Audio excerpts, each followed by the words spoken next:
Well, today we want to welcome Megan Collins. Megan, hi. Hi, thank you for Um, having me. you're welcome. Megan, you are the author of several clever psychological thrillers. And what we want to talk about today is your latest one called Cross My Heart from Atria. So this is your fifth one, right? Yep, that's correct. Okay. What is the secret were you hooking the reader into this story as well as other stories that you've written? What's the secret? Um, oh God, I wish there was a secret that I knew so I could just do that every time and feel like I knew exactly what I was doing. Whereas every time I sit down, I'm like, wait a minute, how do I do this again?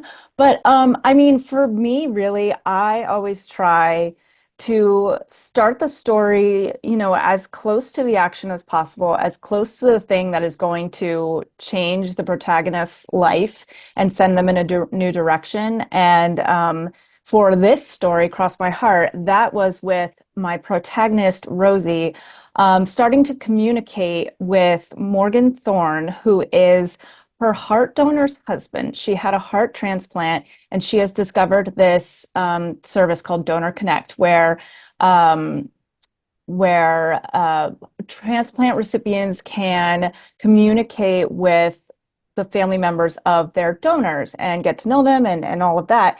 And the thing is that this is supposed to be an anonymous service, but because of a few things, Rosie has figured out who her heart donor is and or her heart donor's husband, and he is this famous thriller author who lives in her town. And so she starts talking to him, fully knowing who he is without him knowing who she is. And we start to see very quickly that she has this kind of extra interest in him and this budding romantic obsession. So I really try to hook the reader with just like getting things started. And in this case, it's hopefully hooking them with Rosie's voice, which I built to be kind of like charming and funny, but also have this little sense that something might be a little bit off with her. Right. Well, how did you come up with the unusual idea of using a recipient of a heart? Yeah, so this is something that the very like first seed of the idea came to me a really long time ago in 2008 or 2009 when I read this article. I have no idea where it was from at this point, but it was about a woman whose husband had died and his heart had been donated, and she then connected with the man who received her husband's heart. And it wasn't like there wasn't a romantic relationship or connection or obsession at all. It was Mhm. just like a nice relationship that they had. And that really stuck with me. And I thought it was so fascinating because it's a relationship that most people in their lives will never have. It's so intimate, and I assume really emotionally fraught and complex too. And so at first I wanted to sort of write a love story that was based off of that idea and pretend that these two people actually did fall in love who met this unusual way. And so I wrote a few pages of something with that back then, like in 2009. And as was what happened with me a lot with stories back then, after a few pages, I was just like, I don't know where to go with this, so I'm discarding this. But then years later, I my debut came out, The Winter Sister, in 2019, and so then I was writing thrillers now because that was a thriller. And as I continued to write books, I would something about that heart transplant connection between those people kept coming to me.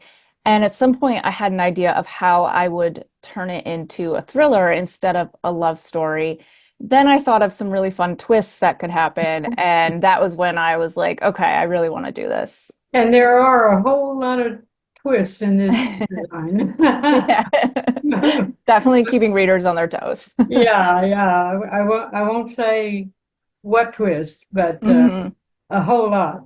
Um, and Rosie has her own background before this, with Brad. Hmm. You want to say something about that? Yeah, so Rosie is somebody who, even before her heart transplant, was having a very difficult time. She had a very bad breakup, like was literally dumped in her wedding dress. And so and it kind of echoed the experience that she'd had a lot with men, which is that she would think that she finally found someone to be the one, and then it would all fall apart. And so she was really going through it with that. And when she has these breakups, like they always hit her extremely hard, because really, like what she's looking for in life is just to find the one and to find a partner. And so, and kind of what I wanted to explore with that was, I think that our society like feeds some fairly toxic ideas to people that, your path in life is you're a single person until you find a person to be with and share your life with. And until then, you're kind of like half a person looking for your other half. And part of what I wanted to do with this book was use Rosie as someone who has really internalized a lot of those ideas and has been kind of damaged as a result.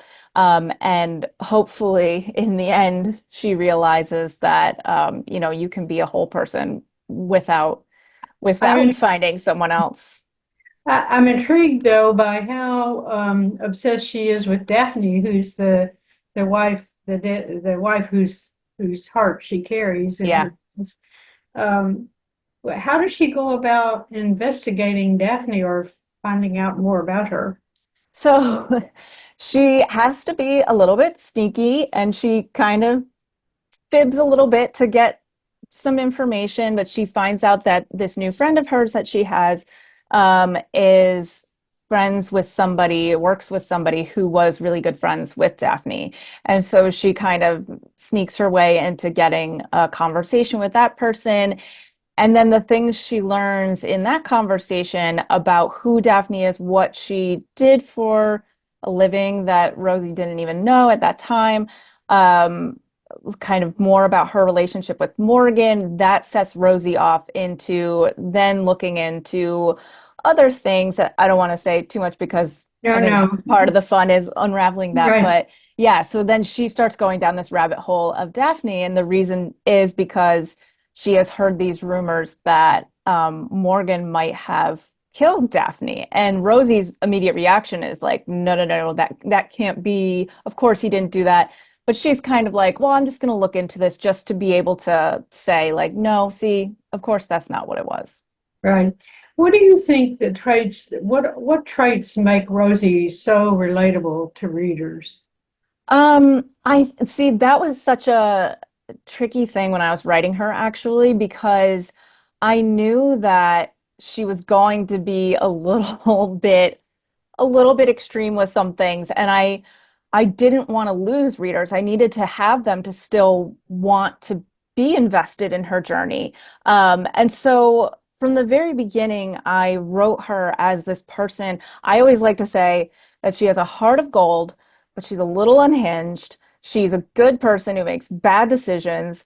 And that's really it. I think she's such an empathetic person, and she just really wants to help people, and she like sees somebody in pain and she wants to do whatever she can to ease the pain. And on top of that, even though she goes about things in ways that many people normally wouldn't, really at the core of things, she just wants love and she wants to feel loved and find somebody to love.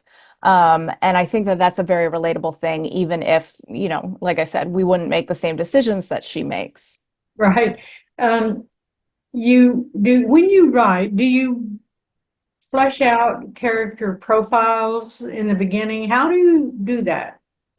So I know people who will like get to know their characters so much that they know what they would eat for breakfast and everything before they even start writing. And I'm definitely not like that. Mine is more, I need to just know what the character wants, what their goal is, and kind of, what is, if they're not a main character, what is their purpose in the story going to be? And what is their, in the case of the protagonist, what is their flaw or their false belief? And then once I know those things and I plot out the story to bring those things out, and to provide friction with some of those things, then once I start drafting, that's when I really start to get to know the characters. So a lot of times I feel like I don't fully know them until I've written the whole first draft. And then I'm like, okay, that's who you are. And now I can go back and make sure I plug in more details that will make that clear from the start. Very good, very good. Cross My Heart is a twisty tale that embraces a love story, a mystery, and really female relationships, all in one book. How do you keep all the plot points straight? Well, for this one, I actually tend to think that every book that I write calls me to like plan it out in a different way. And for this one, I knew that I did have a lot of things going on in it, so I needed to see it in front of me. So I sort of like took over the guest room in my house and I brought in all these different sticky notes that were color coded and I just started putting things up on the wall and it was getting like I would have these horizontal lines of sticky notes and vertical ones. I would have red sticky notes for red herrings and so I could trace those threads and it looked like I was trying to solve a murder rather than write a potential murder and fictionally solve it. So it looked a little crazy in there, but that's how I really kept track of everything and was able to see how the different pieces would fit together and how there would be a balance of each storyline because there's in addition to the like traditional narrative that's happening, there's the messages between Rosie and Morgan on Donor Connect. There's emails from Morgan to his best friend Blair as he's describing meeting Rosie in person, not knowing that the person he's talking to on Donor Connect is named Rosie. So yeah, there was a lot to keep track of, but to be able to look at it visually was a big help. And what challenges did you have in plotting this complicated story? I think you said in your acknowledgments that it was painful. Yeah, I mean it was definitely different than any other book I've ever written, partially because of those more like interstitial things with the messages and the emails, but also because I knew what the twists were going to be and I wanted them to as I mean thriller readers are so good. They read so many thrillers. They are always looking for what is the big thing going to be? What's the big surprise? So I really wanted to challenge myself this time to hopefully make it as undetectable as possible. And yet when they get to the big twist, they can look back and see that it was always there. Yes, yes, very good. Well, you are a master at creating personalities for each character. Thank you. And I think you do that by heavily describing their facial expressions and their body language. How did you learn to do that? And can you share some tips with authors about deepening the characters? Yeah, so I mean a lot of it is just trying to find how do I want to put it? Like trying to find the body language vocabulary for the character. And a lot of times, or sort of their vocal tics. A lot of times I will keep a document of the characters' names, and then for each one, I will put like, what is a thing that only they say, that maybe they say a lot. So just as an example off the top of my head, if one character like often uses the word essentially as just kind of like a vocal tick. I'd put that down so that I have that and I can make sure no other character then says the word essentially in the book. And and maybe there's one character who is always like scratching a certain part on their face or something. And so I try to make those little distinctions between them that way. And of course, try to tie them to the character and who they are. Why would they be scratching their face? Is it an anxiety thing? Is it they do it when they're lying about something? So that's really what I try to do. And also, like I said, I just kind of get a feel for the characters as I'm writing. And then once I've seen what kinds of things I've done with them, I go back and try to make that consistent from the very beginning. You let us inside the other characters' heads, but you do that through Rosie's perspective. Hmm. more than some others do, and that is very effective. Do you do that to avoid telling? And you know that the biggest struggle for so many writers is telling versus showing. How do Hmm. you do that? Um, Showing has always been kind of a big part of my writing since like I think early high school. And this is also evident in the book because I do mention this writer. I fell in love with Sylvia Plath. And up until then, I had been writing these poems that were like all telling and no showing. And then I read Sylvia Plath, who is like the master of showing and also showing us things in ways we've never thought of them before, but that are maybe common feelings and universal occurrences. And so when I read her, my whole like writing brain just like blew open, I feel like, and my style changed so much. And um and so I really carried that into my fiction writing as well, I think. And I'm always looking for like what is the interesting image? How can I show what these characters are doing without having to like spoon feed it to the reader so that they can just pick up on this. And if they don't pick up on it, that's okay. But if they do, they're kind of like, oh, wait a minute, why did that character do that? And, nothing's being said about it, but is that going to mean something? And a lot of times it means something. Sometimes it does. Will Rosie become a continuing character in your next book? And what can we expect from you next? Well, all my books so far have been standalones. I did get a question at an event I did recently where somebody, because I won't, without saying anything that gives anything away, the way that this book ends, it's almost like a new beginning for Rosie in a way. Um, and so they asked if there was going to be kind of a spin-off book about that. And I said that had never occurred to me, but I loved writing Rosie so much that if a story ever came to me again that she could star in, I would absolutely love to do that. But for now, I'm not like she's kind of at rest for me right now, and I am just I can't announce anything officially, but I'm just working on my next thing, which I'm really taking to heart what readers have responded to and crossed my heart with the big twists and the sort of mixed media interstitials, and trying to think how I can apply that to the very dark, twisty story I'm working on now. Well, now you have taught creative writing for many years, Mhm. and you are managing editor of Three Elements Literary Review. Um, Tell us two or three things that might help authors make their publishing journey easier or more successful. I think first and foremost, and it sounds so simple or obvious even, but I think it's really important to read widely, to not just read in the genre that you want to publish in, but to also read in other genres as well, because everything that you read is creative fuel. And for example, even if you're writing thrillers, as I do, reading romances are great because every thriller you write is going to have relationships in it, whether it's, familial or romantic. And romances are all about relationships. And being able to see like how those writers handle that, that's really helpful with thrillers. So I always tell people to just read really widely.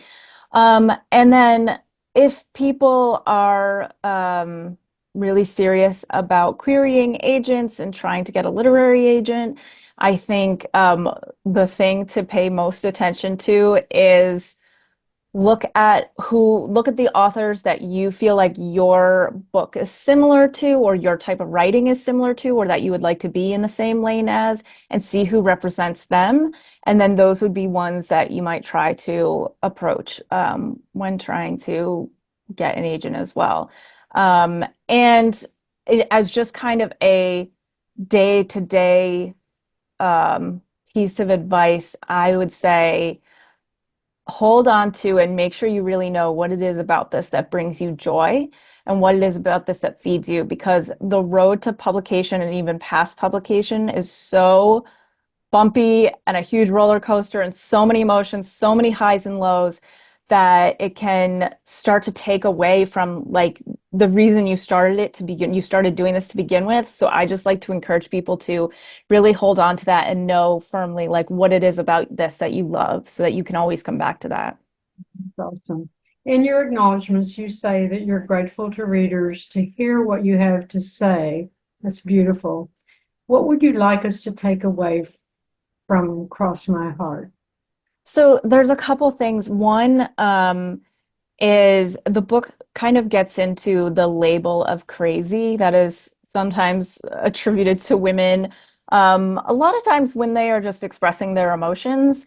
And so I really wanted to examine that and critique that. And I hope that it leads people to think either of how they're using that word crazy, or if it's been used to on them, you know, whether or not that's even a valid thing. And the other thing is, like I said, I wanted to deal with these themes about being single in a world that is full of couples and kind of meant for couples in a way. And what I wanted Rosie's journey to really show is that, you know, it's great to have love for another person, but it is just as important, if not more so, to have love for yourself, and just to know that you are a whole person, that there's really no such thing as my other half. Like, and I say this as someone who's married, happily married, like, but like I am still my full self. And that's something that I had to learn. And like I often say that this book is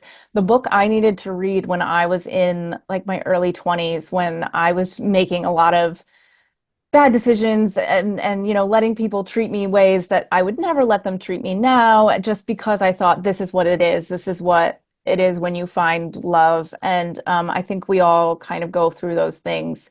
And so I just want people to know that like you are a full, complete person, whether you have a romantic partner or not. That's great. Okay, Megan Collins, thank you very much for joining us today. Thank you so much for having me.